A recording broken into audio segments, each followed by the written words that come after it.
Hello students, today we are going to start chapter number 5, our food. In this chapter we will be learning about the nutrients, balanced diet, junk food and food preservation. Different activities of our day-to-day life includes working, playing, eating, walking, running, etc. हम रोज अलग अलग activities करते हैं, जैसे हम काम करते हैं, खेलते हैं, खाना खाते हैं, चलते हैं या फिर दौड़ते हैं। To do these activities we need energy, और इन सभी काम को करने के लिए हमें एनर्जी की जरूरत होती है। We obtain this energy from the food we eat, और हमें ये एनर्जी कहाँ से मिलती है? जो हम खाना खाते हैं। We eat the food to, हम खाना क्यों खाते हैं? हम खाना ग्रो करने के लिए खाते हैं। Get energy to study, play and work, पढ़ने के लिए, खेलने के लिए और काम करने के लिए, जिससे हमें एनर्जी मिल सके, इसलिए खाते हैं। And keep us fit and healthy, जिससे कि हम स्वस्थ रहें और सेहतमंद रहें। We obtain food from both plants and animals, खाना हमें दोनों से मिलता है, पौधों से भी और जानवरों से भी। We obtain fruits, vegetables, cereals, pulses etcetera from plants and milk, eggs, meat and fish from animals. हमें पेड़ पौधों से क्या मिलता है? फ्रूट्स, वेजिटेबल्स, सीरियल्स, पल्सेस, और एनिमल्स से milk, egg, meat, fish etcetera. Nutrients. Food contains different substances which are useful for our body. Food के अंदर बहुत सारे सब्सटेंसेस होते हैं जो कि हमारे शरीर के लिए फायदेमंद होते हैं। These substances are called nutrients, और इन सब्सटेंसेस को क्या कहते हैं? Nutrients. The nutrients are necessary for our life and growth, और यही न्यूट्रिएंट्स हमारे जीवन के लिए, हमें ग्रो करने के लिए बहुत ज़्यादा जरूरी होते हैं। न्यूट्रिएंट्स का मतलब क्या होता है? पौष्टिक तत्व। The process by which living beings obtain and utilize food for their growth and development is called nutrition. वह प्रोसेस जिससे जितने भी धरती पर प्राणी हैं वो खाना खाते हैं या उसे यूटिलाइज करते हैं अपने आप को ग्रो करने के लिए, अपने आप को डेवलप करने के लिए, उसको कहते हैं nutrition. There are 5 types of nutrients present in our body. हमारी बॉडी में 5 तरीके के न्यूट्रिएंट्स होते हैं। These are carbohydrates, fats, proteins, vitamins, and minerals. Beside these food, uh, beside these food, our body also contain water and roughage. और इनके अलावा हमारे शरीर में पानी और रफेज भी होता है। Carbohydrates. First is, let's learn about carbohydrates. Carbohydrates are energy giving nutrients. Carbohydrates कौन से nutrients होते हैं जिनसे हमें एनर्जी मिलती है? Some food items rich in carbohydrates are bread, rice, wheat, maize, potato and sweets. कुछ फूड आइटम्स जिसके अंदर कार्बोहाइड्रेट्स ज़्यादा मात्रा में होते हैं वो हैं ब्रेड, राइस, व्हीट, मेज, पोटैटो और sweets. An average person eats about 50 tons of food and drinks more than 45,000 liters of water in a lifetime. एक एवरेज पर्सन अपने पूरे जीवन भर में 50 टन से भी ज़्यादा खाना खाता है और 45,000 लीटर के करीब पानी पीता है। People like sport persons and laborers do a lot of physical work and therefore require more carbohydrates. वो लोग जो कि कोई स्पोर्ट एक्टिविटी करते हैं या फिर जो खिलाड़ी होते हैं या फिर जो मजदूर होते हैं वो बहुत ज़्यादा फिजिकल काम करते हैं, बहुत ज़्यादा मजदूरी का काम करते हैं, अपने शरीर से बहुत ज़्यादा काम लेते हैं, इसलिए उनको कार्बोहाइड्रेट्स की ज़्यादा मात्रा में ज़रूरत पड़ती है। Fats. Fats are also energy giving nutrients. They give us more energy than carbohydrates. Fats भी एनर्जी गिविंग न्यूट्रिएंट्स होते हैं, ये हमें कार्बोहाइड्रेट से ज़्यादा एनर्जी देते हैं। Fats also keep our body warm. Fat से हमारी बॉडी गर्म भी रहती है। Oil, nuts, butter, groundnut and meat are rich sources of fat. ये सभी फूड आइटम्स फैट में, इनके अंदर फैट जो है ज़्यादा मात्रा में होता है। Our body stores extra fat for future use, but too much fat is not good for us. It makes us obese. हमारी बॉडी जो है फ्यूचर यूज के लिए, आगे के यूज के लिए एक्स्ट्रा फैट स्टोर करती है, पर अगर हम ज़्यादा फैटी सब्सटेंसेस या ज़्यादा फूड आइटम्स वो वाले खाएंगे जिसमें फैट ज़्यादा मात्रा में होता है तो उससे हम ओबीज हो सकते हैं। ओबीज मतलब मोटा हो सकते हैं, हमारा मोटापा बढ़ सकता है। Proteins. Proteins are the nutrients which help us to grow. Proteins वो न्यूट्रिएंट्स होते हैं जो कि हमें बढ़ने में मदद करते हैं। They are also called the body building foods. इनको बॉडी बिल्डिंग फूड्स भी कहते हैं। Meat, eggs, soybean, milk, cheese, nuts, pulses and peas, ये सब प्रोटीन में रिच होते हैं, मतलब इनमें प्रोटीन की मात्रा ज्यादा होती है। Growing children require more proteins and should therefore eat lots of protein rich food. जो बढ़ते हुए बच्चे होते हैं उनको प्रोटीन की ज़्यादा आवश्यकता होती है, इसलिए उन्हें इस तरीके का खाना जिसमें प्रोटीन ज़्यादा हो वो ज़्यादा खाना चाहिए। Vitamins and minerals. Vitamins and minerals are protective foods. These nutrients help us to fight diseases and stay healthy. जो vitamins और minerals होते हैं वो protective foods होते हैं। इन ये जो इनके अंदर जो nutrients होते हैं या फिर ये जो nutrients होते हैं इससे हम बीमारी से लड़ सकते हैं और हम स्वस्थ रह सकते हैं। Minerals help in the formation of body components like bones, blood and teeth. Mineral से हमारे शरीर की चीजें जैसे हड्डियां, हमारा खून और दांत बनते हैं। Some important vitamins are vitamin A, B complex, C, D, K etcetera. ये कुछ इंपॉर्टेंट विटामिन हैं। सम इम्पॉर्टेंट मिनरल्स आर, और कुछ इम्पॉर्टेंट मिनरल्स हैं calcium, iron, zinc, sodium etcetera. Food items like fruits, green leafy vegetables, milk, meat and fish are rich sources of vitamin and minerals. ये सभी food items के अंदर vitamin और minerals ज्यादा मात्रा में पाए जाते हैं। A mineral called calcium helps in the formation of bones and teeth. एक मिनरल जिसको हम कहते हैं कैल्शियम, इससे हमारी हड्डियां और दांत मजबूत होते हैं। Roughage, roughage is that part of our food which we cannot digest. It is obtained from leafy vegetables, fruits, cereals and salads. It helps our body to get rid of undigested food. Roughage वो food का, हमारे खाने का वो हिस्सा होता है जो कि हम पचा नहीं पाते हैं। रफेज हमें कैसे मिलता है? हरी सब्जियां खाने से, फल फ्रूट खाने से, सीरियल्स खाने से और सैलेड खाने से। इससे हमारी बॉडी में जो अनडाइजेस्टेड फूड होता है, हमारी बॉडी में जो वेस्ट होता है, वो आसानी से हम उससे छुटकारा पा सकते हैं। Water, water is the most abundant substance in our body. About 70% of the human body is made up of water.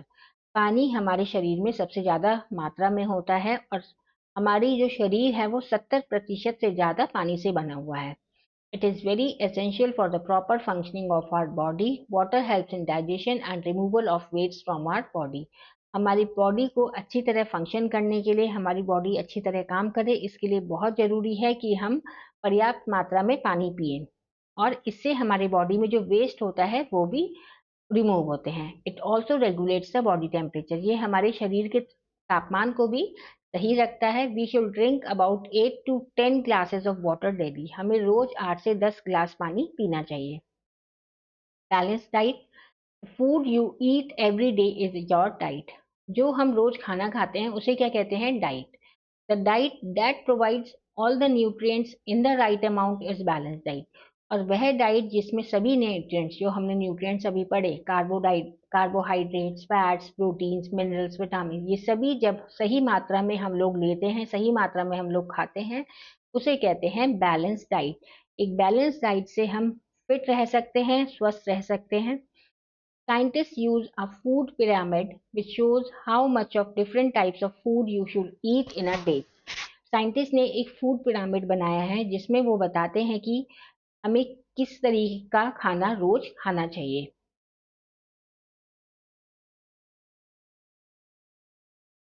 There are certain foods which we can eat raw but many are in cooked form. कुछ food items ऐसे होते हैं जो हम कच्चा ही खा सकते हैं, उन्हें पकाने की जरूरत नहीं पड़ती, और कुछ फूड आइटम्स को हमें पकाकर खाना होता है। जैसे आप पिरामिड में सबसे नीचे देखेंगे rice and alternative 5 to 7 serving per day. ये यहाँ पर राइस, ब्रेड, व्हीट, कॉर्न, ये सभी आइटम जो सीरियल्स होते हैं, ये हमें 5 से 7 सर्विंग, मतलब थोड़ी थोड़ी मात्रा में हमें ये खाना चाहिए, इनमें से कोई से भी items.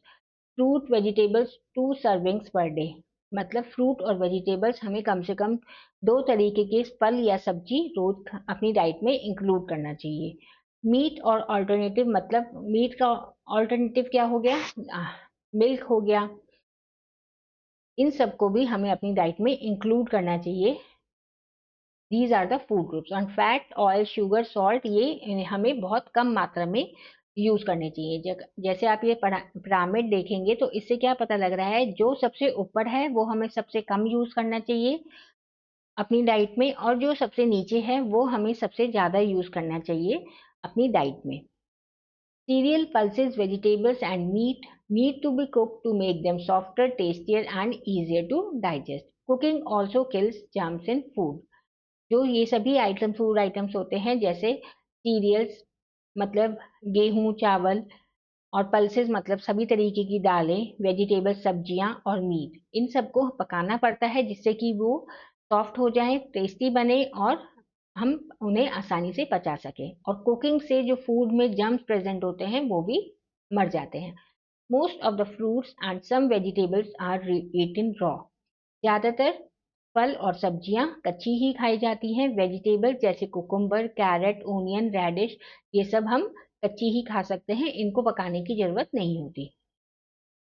Boiling, frying, baking, roasting, steaming are different ways of cooking food. खाने को पकाने के लिए हम अलग अलग तरीके से खाना पका सकते हैं, जैसे उबाल कर, तल कर, बेक कर कर, उन्हें सेक कर या फिर भाप में बनाकर। Next topic is junk food. Any food that has poor nutrition value and is high in fat or sugar content is known as junk food.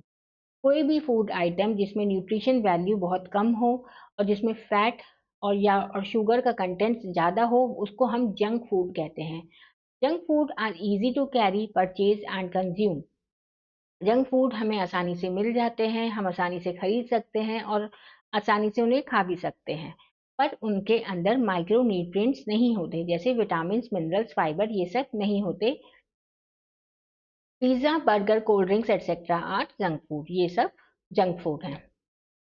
Next is food preservation. अब हम खाने को प्रिजर्व करके कैसे रख सकते हैं, कि खाने को स्पॉइल ना हो, उसे कैसे बचा सकते हैं। Food like vegetables, fruits, dairy products, and meat get spoiled easily in air and moisture. This happens due to the presence of microbes in the air. Food item जैसे सब्जियां, फल और डेयरी प्रोडक्ट्स जैसे दूध, दही, पनीर या फिर मीट, ये आसानी से खराब हो जाते हैं हवा अगर हम इन्हें हवा में रखें, और क्योंकि हवा के अंदर माइक्रोब्स प्रेजेंट होते हैं। The process of protecting food from getting spoiled is called food preservation. वह क्रिया जिससे कि हम खाने को बचाते हैं कि वो खराब ना हो, उसको क्या कहते हैं, food preservation. Food can be preserve by the following veg. और फूड को हम अलग अलग तरीके से प्रिजर्व कर सकते हैं, जैसे ड्राइंग मतलब सुखाकर, पिकलिंग मतलब जैसे आपने देखा होगा अचार जब डलता है वो पूरा साल आराम से चल जाता है बिना खराब हुए। रेफ्रिजरेटिंग या फ्रीजिंग मतलब फ्रीज में रखकर, सॉल्टिंग उसमें नमक लगाकर, या फिर कैनिंग उसको कैन में बंद करके। Let us recall this chapter. We obtain energy from the food that we eat. Food contains different substances which are useful for our body. These substances are called nutrients. Carbohydrates and fats are energy giving foods. Proteins are body building foods. Vitamins and minerals are protective foods. Water helps in the proper functioning of our body. The diet that provides all the nutrients in the right amount is a balanced diet. Boiling, frying, baking, roasting, steaming are different ways of cooking food. Any food that has poor nutrition value and is high in fat or sugar content is known as junk food. The process of protecting food from getting spoiled is called food preservation. Let's start the exercise. Take the correct option. We get dash from the food. हमें food से क्या मिलता है, nutrients और energy दोनों। Second, dash helps to remove waste materials out of our body. Roughage helps to remove waste material. Food rich in vitamins are called protective foods. About 70% of human body is made up of water. Which of the following is the method of food preservation? Both A and B. Canning and freezing are both the methods of food preservation. Question number 2 is fill in the blanks. Dash helps in formation of bones and teeth. Calcium helps in formation of bones and teeth. Too much fat makes us obese. Dash lacks in micronutrients. Junk food lacks in micronutrients.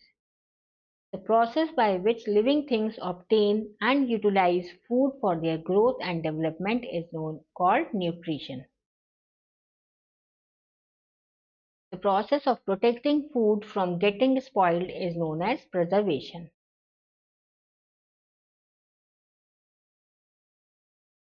T part is write T for true and F for false. Vitamins are the main source of energy. Vitamin से सबसे ज़्यादा हमें energy मिलती है. This is false. Carbohydrates और fat से हमें सबसे ज़्यादा एनर्जी मिलती है. Junk food is bad for our health. This is true. Water regulates our body temperature. This is also true. Pickling is a method of food preservation. Food preservation का एक method है pickling. This is true. Proteins are known as protective foods. Proteins को protective foods कहते हैं. Proteins को protective foods नहीं कहते हैं, उन्हें बॉडी बिल्डिंग फूड्स कहते हैं. प्रोटेक्टिव फूड्स होते हैं हमारे vitamin and minerals. Question number D is what are nutrients. Mention various nutrients present in our food. Nutrients क्या होते हैं? Food contains different substances which are useful for our body. These substances are called nutrients. These nutrients are necessary for our life and growth. और 5 तरीके के जो nutrients हैं वो हैं carbohydrates, fats, proteins, vitamins and minerals. Second question is explain the role of water and roughage in our body. Roughage से क्या होता है? रफेज से हमारी बॉडी में जो वेस्ट है वो जो अनडाइजेस्टेड फूड है वो आराम से हमारी बॉडी से निकल जाता है. ऐसे ही वाटर जो है हमारी बॉडी का टेम्परेचर मेंटेन करने में मदद करती है. It is essential for the proper functioning of our body. It helps in digestion and removal of waste from our body and it also regulates the body temperature. Question number 3 is Write short note on protective foods, bodybuilding foods and energy giving foods. Protective foods कौन से होते हैं? Vitamins and minerals are protective foods. Vitamins और minerals protective foods होते हैं. ये जो nutrients होते हैं इनसे हम आसानी से बीमारियों से लड़ सकते हैं. Minerals में बॉडी कंपोनेंट्स होते हैं जो बॉडी कंपोनेंट्स को फॉर्म करने में मदद करते हैं. मिनरल्स जैसे bones, blood and teeth. Vitamins B, C, D K, these are the important vitamins. और यहाँ पर आपको लिखना है फूड आइटम्स और विटामिन्स और मिनरल्स के एग्जाम्पल कौन कौन से हैं. Green leafy vegetables, milk, meat, fish, ये सब रिच सोर्सेज होते हैं विटामिन्स और मिनरल्स के. दूसरा है बॉडी बिल्डिंग फूड्स. वो प्रोटीन्स न्यूट्रिएंट्स जिससे कि हम ग्रो करते हैं उनको हम प्रोटीन्स कहते हैं. इनको बॉडी बिल्डिंग फूड्स कहते हैं. Milk, meat, egg, soybean milk, ये सब बॉडी बिल्डिंग फूड्स हैं. And third one is energy giving food. Energy giving nutrients carbohydrates को कहते हैं. जैसे द कार्बोहाइड्रेट्स, ब्रेड, राइस, ये सब फूड आइटम्स हैं जिसमें कार्बोहाइड्रेट्स ज्यादा होते हैं. What is a balance diet? What should it contain? Balance diet क्या होती है? The diet that provides all the nutrients in the right amount is known as a balanced diet. A balanced diet keeps us fit and healthy.